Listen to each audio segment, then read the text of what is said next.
नमस्कार.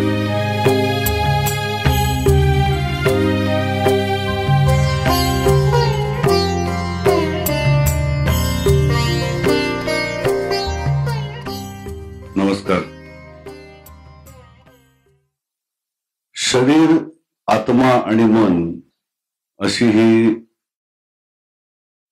ऍक्च्युअली तिघांची मोठ बांधलेली आहे आपल्या प्रत्येकाच्या एक्झिस्टन्स मध्ये, आपल्या अस्तित्वामध्ये.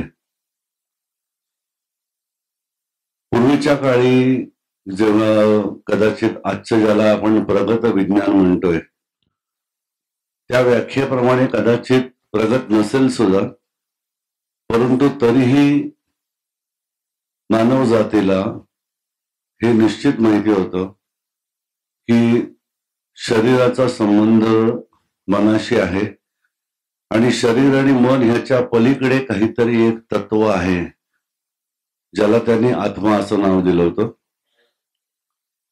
शरीर तर आपल्याला डोळ्याने दिसतंय, आत्मा हा फक्त आपण आहोत ही जी जाणीव आहे ती जाणीव आहे. आणि ह्या आत्म्याला स्वतःला एक्सप्रेस करण्यासाठी जो मीडिया लागतो त्या मीडियाला मन असं म्हटलेलं आहे. म्हणजे the power to express the soul or the expression of the soul is mind. Office मध्ये बसणारी जी माणसं आहेत ती नुसती बसत नाही आहेत, ती स्ट्रेस कॅरी करतायत.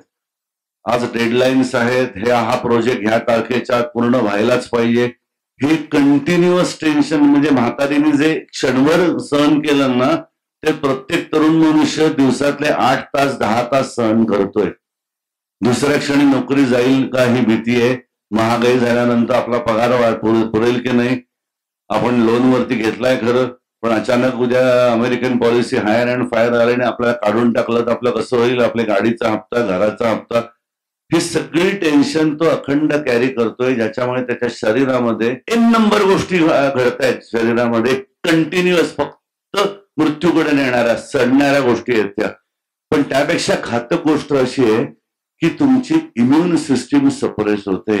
आणि आजवर अनेक प्रकारे अनेक संशोधन झाल्यानंतर हे बियॉन्ड डाऊट सिद्ध झालेलं आहे की इम्युन सिस्टीमचा तुमचा संबंध डायरेक्ट तुमच्या माइंडशी आहे.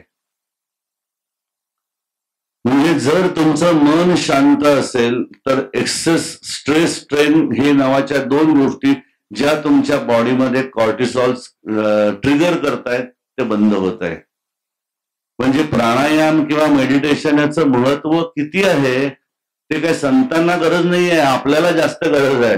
कारण आपण धकाधकीच्या आयुष्यामध्ये मॅक्झिमम स्ट्रेस आणि स्ट्रेन आपण फेस करतोय आणि आपल्याला कल्पनाच नाही आहे. आपलं शरीर रोज क्षणाक्षणाला आतून पोखरलं जात आहे.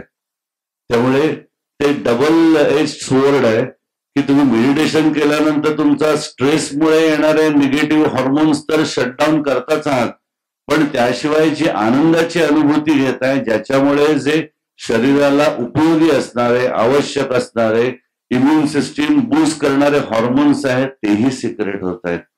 त्यामुळे डबल धमाका आहे वो. When you really do meditation in a proper manner, it is a real बून. त्याची आपण व्हॅल्यू करू शकणार नाही की त्याचे बेनिफिट्स काय आहेत.